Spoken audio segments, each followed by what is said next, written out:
नमस्कार, आदाब, सत श्री अकाल दोस्तों। बिग बॉस सीजन 17 के घर के अंदर से बेघर हो चुके हैं नील भट्ट। नील भट्ट शो से बाहर निकलते ही चौंकाने वाले खुलासे किए हमारे न्यूज चैनल से बात करते हुए।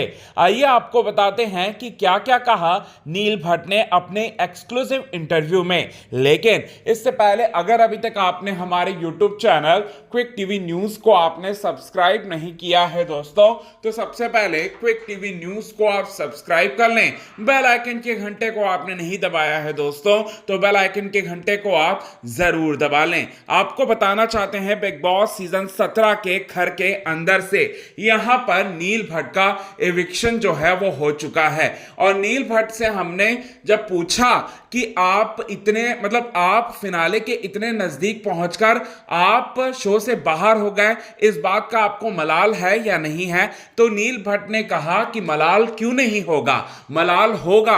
और मुझे ऐसा लगता था, मेरा गेम जो था काफी स्ट्रांग था और मुझे बाहर आने का अफसोस बहुत ज्यादा है, लेकिन मुझे शो से बाहर निकाला गया है। ये बात कहते हुए दिखाई दिए नील भट्ट। और नील भट्ट ये सारी की सारी बातें बोलते हुए यहां पर पूरी तरह से आपको बताना चाहते हैं दोस्तों, यहां पर काफी ज्यादा जो है भड़ास में दिखाई दिए। और उन्होंने कहा कि ऐश्वर्या, मेरी बीवी का इविक्शन भी अनफेयर तरीके से हुआ और मेरा भी इविक्शन जो है अनफेयर तरीके से हुआ, और मुझे बिल्कुल भी उम्मीद नहीं थी कि मेरा इस तरह से इविक्शन जो है वो होगा।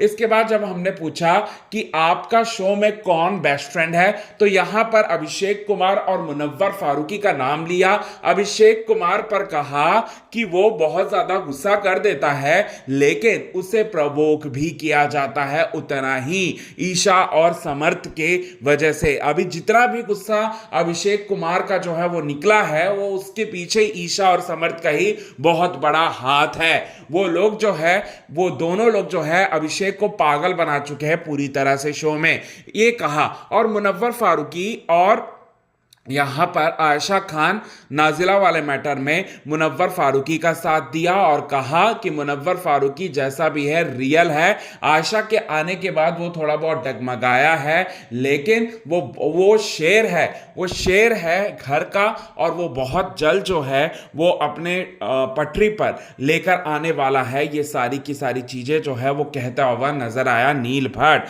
और नील भट्ट ने यह भी कहा कि यहां आयशा जो है पूरी तरह से फेक है। आयशा खान जो है मुनव्वर फारूकी की फेम का इस्तेमाल करके बिग बॉस सीजन 17 में आना चाहती थी, और उसका जो इंटेंशन है वो पूरा हो गया, उसका मकसद जो है पूरी तरह से पूरा हो गया। और साथ ही साथ अब मुनव्वर फारूकी की इमेज को वो डाउन करने में लगी है बिग बॉस सीजन 17 में, लेकिन उन सबको मुंह तोड़ जवाब देगा हमारा मुन्ना, ये बात जो है वो कहा है। इसके बाद मनारा चोपड़ा के बारे में उन्होंने कहा कि बहुत स्ट्रांग बंदी है, बहुत ही अच्छी तरह से खेलती है मनारा, और साथ ही साथ यहां पर वो आगे तक भी जाएगी, ये बात भी बोला है।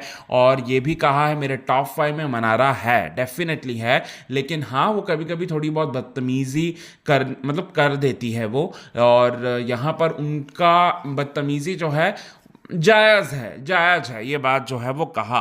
और ईशा और समर्थ के डबल स्टैंडर्ड को पूरी तरह से एक्सपोज किया अपने इंटरव्यू में, और यहां पर कहा कि शो के मेकर्स पर कई सारे आरोप लगाए, और कहा कि मुझे ऐसा लगता है कि शो में अंकिता जो है वो जीतने जा रही है, क्योंकि शो के मेकर्स उन्हें सपोर्ट कर रहे हैं। इतना बड़ा इल्ज़ाम लगाया है। क्या आपको भी ऐसा लगता है? क्या नील भट्ट ने जो कहा अंकिता के बारे में, क्या वो सही कहा? प्लीज़ हमें अपने कमेंट के जरिए ये बात ज़रूर बताएं दोस्तों।